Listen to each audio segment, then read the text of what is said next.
Yes, hello today, look! Welcome to my channel, where cringy intros are cringy. We've got the time to evolve. So, once again, we are dealing with another step-up banner. The question is, how good is this step-up banner?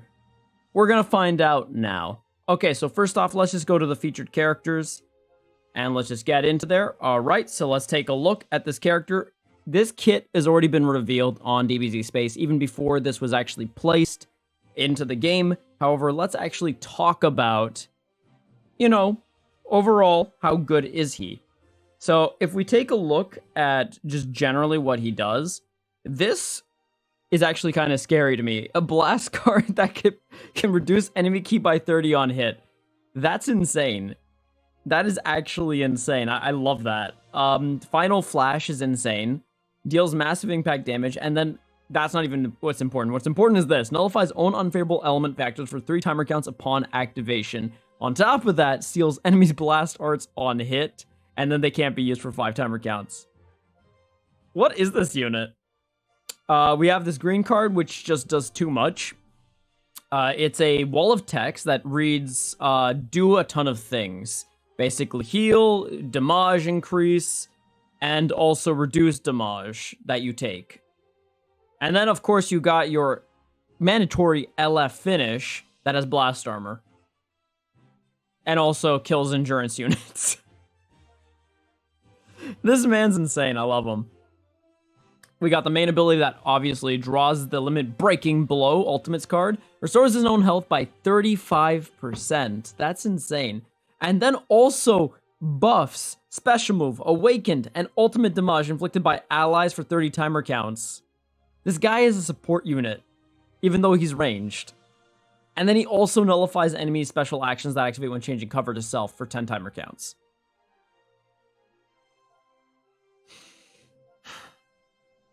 And then in regards to his Z ability, if you have him at 3 stars, he is buffing Universal Survival Saga and God Key. And then at 6 stars, he's also including Vegeta family. So, yeah. But let's actually talk about him realistically, because we also got to see in regards to what does he do when it comes to his unique abilities, because I think that actually matters the most, right? So, applies the following effects to self when battle starts. 90% to damage inflicted, which cannot be cancelled. Reduces damage received by 30%, which cannot be cancelled. Solid. Applies the following effects to self if own ki is 35 or lower after using an arts card. Restore ki by 20. Increase damage. That's really good. And then while this character's on the battlefield, so he's got a Gogeta-like effect, a Super Saiyan 4 Gogeta. Applies the following effects to self when causing a character with the revives from when health reaches 0 effect to revive. Nullifies own unfavorable element factors for 30 timer counts, as well as reduces enemies' Dragon Balls by 2. Wow. That's going to become very relevant considering Gohan is everywhere. Like, legitimately everywhere. Super Saiyans, he's there. Hybrids, he's there. Sun Family, he's there. Movies, he's there. He is in, like, literally at least 4 different places on teams. It is insane, okay? So this is going to be very useful. Then we got Sparking Power. So following effects occur when changing cover. Randomly destroys one of your own cards and draws a special move arts card next. Activates once. Okay. Reduces damage received by 20% until combo ends. Okay, along with his 30%, these are obviously being added separately based off of his regular stats, so we'll apply them differently. So it's not a total of 50%, it's a little bit different. I'll have to calculate that to know if that's more or less, actually. So then he also knocks back enemy to long range if a cover change is performed against their blast arts attack, which activates during any sort of assist. And then you can combo that with his blue card, so special move arts. And since he draws a special move arts when he does this cover, you are guaranteed, if you catch them the first time, to blast them with a blue card, as long as you don't already have a full hand. Actually, no. Even if you have a full hand, it destroys a card for that, so never mind. No. You are you're going to just be able to do a blue card. And if you don't forget, his blue card for the 3 timer counts that he activates nullifies his color disadvantage. Therefore, you will be doing neutral damage no matter what.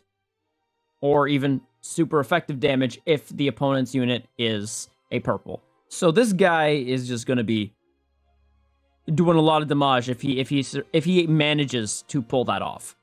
And then the following effects occur when an enemy switches characters while this character's on the battlefield. 1, draws 1 new card randomly when you have 3 or fewer cards. And then 2, 20% of damage inflicted for 15 timer counts. That's really important because that basically means that if you are commanding the battlefield with this unit, he will constantly get stronger and stronger as they switch. This unit is insane. He's really good. And we're going to go over whether you should actually pull for this unit or you should just skip. Because honestly, it depends on who you are, on whether you should be skipping or pulling for this unit. There's so many factors to pull, and there's also so many factors why you could just say, I could skip this. Let's just cover the last unit that I want to cover. But you have access to Gogeta, you have access to UI, Vegeta, the Majin Vegeta, he's really good. Super Saiyan Blue Vegito. We got this one who is... He's okay, he's not bad. He's not great, but he's not bad. Legends Limited Beerus, who is still solid. Android 17, who is becoming more and more relevant as time moves on. We got Android 18, who is also becoming more and more relevant as time goes on and as they get higher stars. And then finally, we have Jiren, the new EX unit that I just discussed. So let's take a look at what he does, because he is, I would say, the second incarnation of Goku. Alright, so let's take a look. He's got Strike Impact with Blast Damage Armor. I think they meant to just say Blast Armor. I'm not sure, but we'll have to double check that. Blast is Blast. Power Impact also has Blast Armor when charging forward. And then he's got the ability to heal, increase ki by 30, cancels all attribute downgrades, and abnormal conditions. Solid. That's really good. Draws a special arts card next. So he's drawing a green card. 20% to damage inflicted cannot be canceled. -5 to own strike and blast arts cost cannot be canceled. And shortens substitution count by 3 to self for 20 timer counts. For 10 timer counts, it needs to activate this entire thing. He is going to buff Universal Survival Saga or Rival Universe. And he could also... That's pretty much that. He does just the same thing. But just higher, obviously. Alright, so we got 40% to damage inflicted against Tag Sun Family or Tag God Ki. Okay. Cannot be cancelled. Applies the following effects to self when battle starts. 90% to damage inflicted, and that cannot be cancelled. Reduces damage received by 30%, cannot be cancelled. 40% to ki recovery, cannot be cancelled. Applies the following effects to self when this character enters battle. Restores health by 5%, and if we go back and check the green, it's 15%. So this guy is actually power creeping a lot of these healing cards that only did 10%. So that's insane. And 40% to special move damage inflicted for 15 timer counts. Okay. And then we got Dauntless Spirit. So the following effects occur when changing cover. Reduces damage received by 30% until combo ends. And if we double check, he was already reducing damage by 30%. And if we were to check this, no decrease. So he is just doing 30% twice. So we'll see how that works out. I'll have to do the math. He also nullifies own unfavorable element factors for 5 timer counts, activates 4 times, and reduces enemy ki by 20. And this is when he changes cover. And then the following effects occur after enemy attack is over. He increases damage. He increases allied damage. Okay. This guy's an absolute unit, and it definitely is built to counter Sun Fam and God Ki units.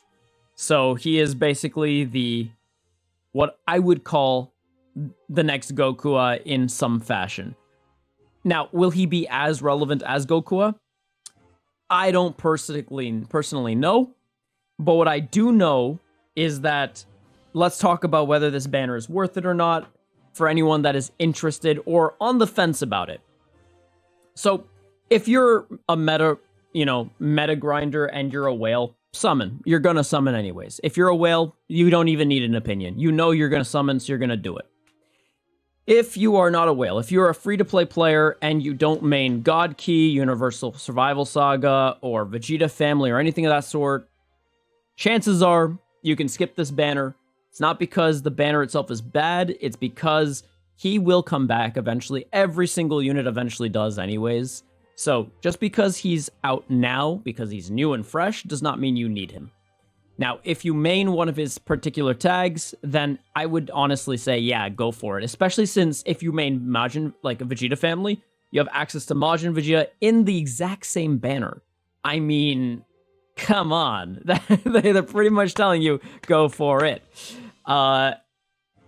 They also have other units too, like the actual rates are pretty much the same, and the rates here are actually not bad. They have definitely improved the step up banner. This step up is 100% better, at least in terms of like the amount of chrono crystals you're spending, and also on top of that, the fact that they brought back the free rotation.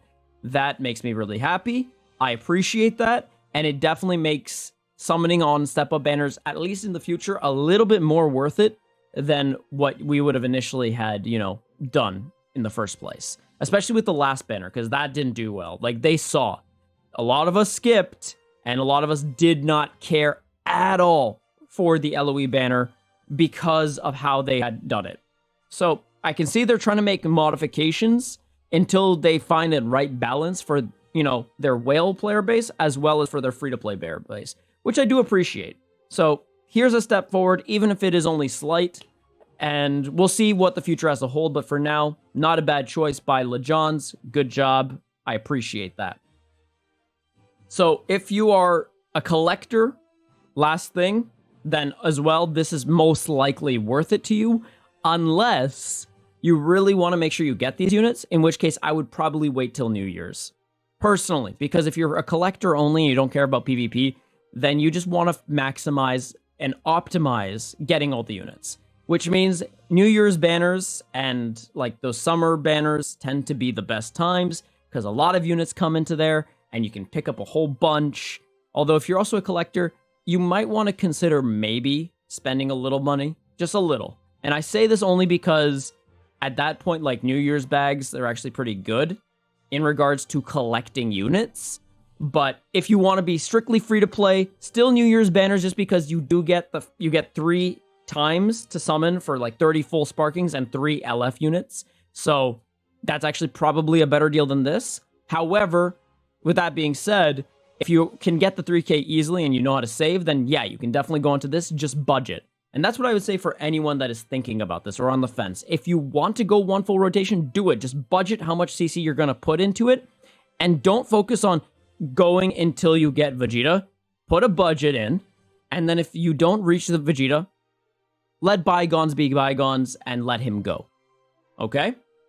You're not a YouTuber, most likely. If you are a YouTuber, then I can understand you wanting to pull him to showcase him. But if you're not a YouTuber and this game isn't your life, then in that case, I would definitely say, take a step back, reevaluate things, and if you want to do another rotation, do it, but know that you should budget your CC, know what's the limit, and then cut it off, quit while you're ahead, win or lose. Because you don't want to lose more than you already lost, right? But yeah, that's basically what I have to say about the time to evolve. I think personally, it's a good banner. It is a little underwhelming in the sense of how they released it. It just came out of the blue. So it definitely feels less hype than I feel like it should have been. But I definitely am in love with this unit. I think it's actually really good. And I'm a Goku fan. I'm not even a Vegeta fan. I don't care if you guys flame me for that. Honestly, I have no problem with that. My thing is that this is actually a beautiful unit. I'm actually surprised at how much I'm in love with this unit. I actually watched the animation when it showed up on the screen. I usually skip these, always. Him I watched all the way through. So, something about him like stood out to me that I've never had with any other unit. So there you go. With that being said, guys, if I'm doing a summoning video, it will not be this video. It will be the next video that I make if I am making a summoning video. With that being said, guys, that's the video. Thank you guys so much for watching. Please don't hesitate to tickle the like button if you haven't already, subscribe, and click at the bell for more notificaciones so you never miss another one of my videos. Have yourselves a salty day, and I will see you in the next video. Thanks for stopping by. Hope you had a time, Phil G. Phil G.